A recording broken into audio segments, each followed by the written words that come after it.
Hello, now I'm going to do an exercise in which I will calculate the size measured in number of teeth that a driven wheel will have to get the speed that we are asking when we know the data for the motor wheel.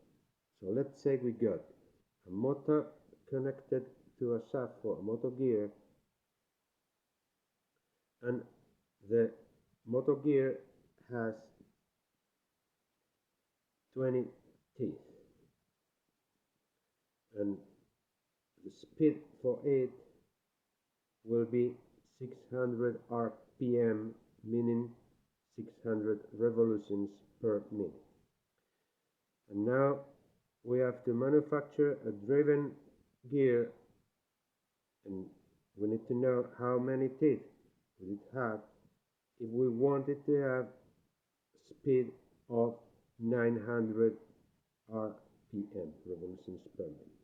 So we start by drawing a simple diagram of it. So for our motor, we draw it like that. Again, number of teeth 20, speed 600 RPM. Now the driven gear is going to move faster, so it should be smaller. So we draw a smaller gear here. This is going to be a multiplier mechanism because it gets faster than the motor speed. So now number of teeth is the unknown, and the speed for driven gear should be 900 RPM. So first of all, we write down the general relationship between sizes, counting number of teeth, and speeds when dealing with gears, and then we got number of teeth for the motor times speed for the motor should equal number of teeth for the driven gear times speed for the driven gear. But rather you write down this general formula instead of any of the four formulas in which you got every quantity solved, because if you go straight into the solved relationship, you may commit some mistake because your memory could be not that good. So this is quite easy to remember, and it works in all the situations. So now we substitute into it number of teeth for the motor 20, speed for the motor 600 RPM, number of teeth is the unknown for the driven wheel, while speed for the driven wheel should be 900 RPM. And now we solve for the number of teeth of the driven wheel. How do we do so? We do so by dividing by 900 RPM right and left of the equal sign.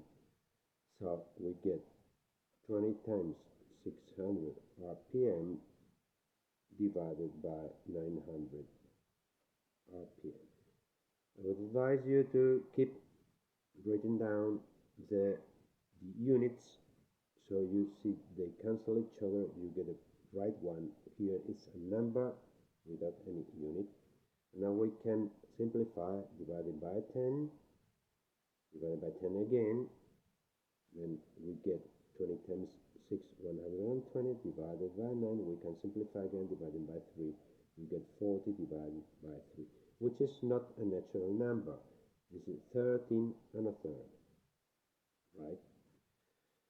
So we cannot actually manufacture a gear with this number of teeth.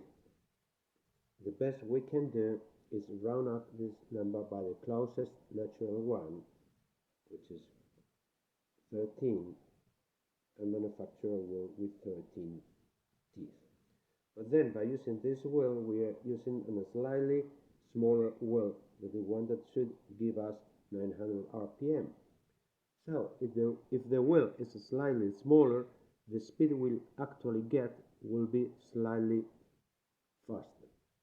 So now we recalculate which is going to be the actual speed we will be getting with this 13 teeth wheel. So we have another exercise in which the motor data is the same, but for the driving one, we already know the number of teeth and we have to calculate the speed. Write down again the same relationship between sizes and speeds for motor and driven, the one that tells you that sizes and speeds go inversely proportional, and then substitute. 20 is the number of teeth for the motor, 600 RPM is the speed for the motor, 13 is the number of teeth for the driven gear, and the speed for the driven gear is the unknown. Now we solve for the speed by dividing by 13 both sides, and then we get this, which is 20 times 600 will be 12,000 RPM divided by 13, which gives you something like 923 RPM. The unit is the right one, and then we get a slightly faster speed, which is the closest we can get. So whenever you calculate the number of teeth for either a driven wheel or maybe a motor wheel, and it's not a natural number, then you round to the closest natural one and recalculate the corresponding speed with this value you have calculated.